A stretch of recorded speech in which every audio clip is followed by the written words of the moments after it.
বউ কেক, ভাই কেক, আম্মা কেক, প্রেমিকা কেক, তারপর আবার এরকম নাইচা নাইচা কেক।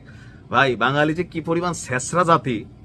আগারগাঁওয়ের এই কেক পট্টি, এটার নাম হয়ে গেছে এখন কেক পট্টি, সেই পট্টি না দেখলে কারোরই আসলে বিশ্বাস হইতো না। ভিডিওটা সর্বোচ্চ শেয়ারের আহ্বান জানাচ্ছি দুইটা কারণে।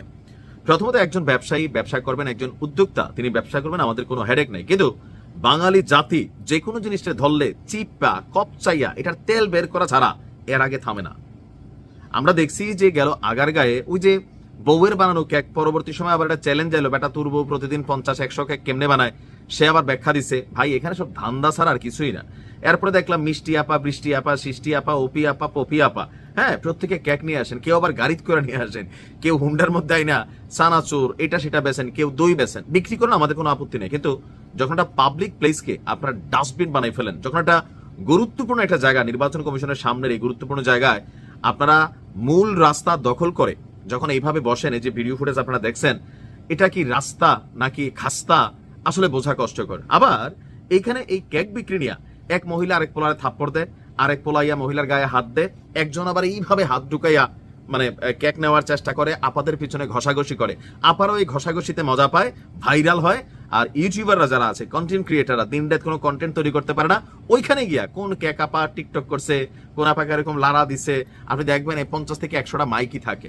আরেকদিকে আবার আরেকটা দেখলাম যে ভাইরাল মিজান, সম্ভবত দাউদকান্দির সাধারণ একজন লোক, ভাই মাংস টাংস বেছে গরিবরে ভাত খাওয়ায়, হেরে মনে করলেন একদম গাছে তুলে ফেলছে। মিজানেরও আজকাল কথাবার্তা আপনি দেখবেন অধ্যত্বপূর্ণ বেয়াদবি টাইপের কথাবার্তা মিজানও বলে।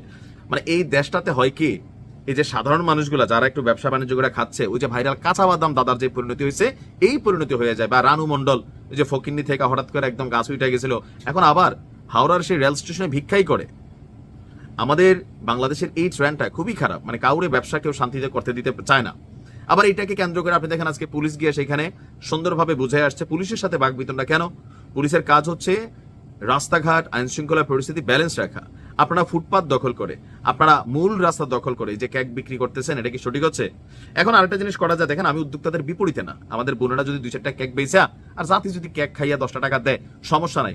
তবে সেই ক্ষেত্রে যেটা করা যেতে পারে, সেখানে যেই পাবলিক প্রপার্টি আছে আগারগাঁওয়ে, যেহেতু ওই এলাকাটা এখন একটু বিখ্যাত হয়েছে কেকের জন্য, এমন একটা জায়গা অথবা খোলা মাঠ অথবা পার্ক ওই রকম যদি ফিক্সড করে দেয়, তাহলে আমাদের বোনেরা আসলো, তারা কেক বিক্রি করলো, আমরা যারা যাই তারা কেক খাইলাম, এতে মানুষেরও চলাচলের সমস্যা হইলো না।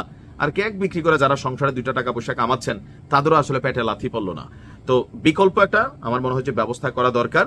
আর আপনারা যারা কেক বিক্রি করেন, ভাইরালের নেশায় এমন এমন কথা বলেন, এমন এমন কাণ্ড করেন, মানুষ কি আপনাদেরকে ভালো নিচ্ছে না খারাপ নিচ্ছে, এটা কিন্তু আসলে মনে হয় খুব বেশি জরুরি না আপনাদের জন্য। আর আজকাল হয় কি, যে কোনো একটা জিনিস ভাইরাল হইলে পুরো জাতি লাফাইয়া পড়ে ওই জিনিসের উপর, কি বানায় জরুরি না, সেখানে গিয়ে প্রকাশ্যে মারামারি, গালাগালি, ঢলাঢলি এগুলাই করে। এগুলোর কোনো পরিবর্তন নেই জাতি হিসেবে আমাদের। যাই হোক, কেক কাপাতে যারা আছেন, কেকপট্টিকে স্থানান্তর করে একটা পাবলিক প্লেস খুঁজা দিয়ে দিলেও খারাপ না, তারাও 2-4টা পয়সা কামাক, যেহেতু বিক্রি হচ্ছে, পাবলিক খাচ্ছে।